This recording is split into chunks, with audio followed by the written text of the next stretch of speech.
Aristotle ने 2500 साल पहले एक बात कही कि अगर एक माशरे में जुल्म और नाइंसाफी है, सारे माशरे के लोग उसके खिलाफ खड़े होंगे, आवाज बुलंद करेंगे, यानी सियासत में आएंगे उसको काउंटर करने के लिए। दो तबके जुल्म और नाइंसाफी का मुकाबला नहीं करेंगे। नंबर 1, जो बुज़दिल हैं, जो डरते हैं कि हम ये ताकतवर जालिम के सामने खड़े होंगे तो वो हमारे पर जुल्म करेगा।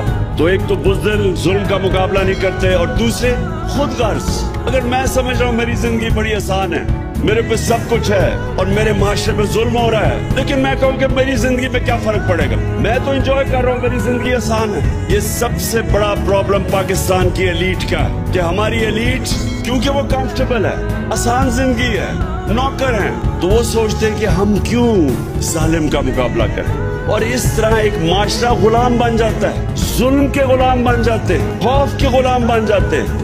ये जो खौफ का ये जो बुत है, ये सबसे खौफनाक बुत है। तो इसीलिए अल्लाह ने हमारे ऊपर जहाद फर्ज किया है। जहाद क्या है? जुल्म का मुकाबला करना, नाइंसाफी के सामने खड़े होना।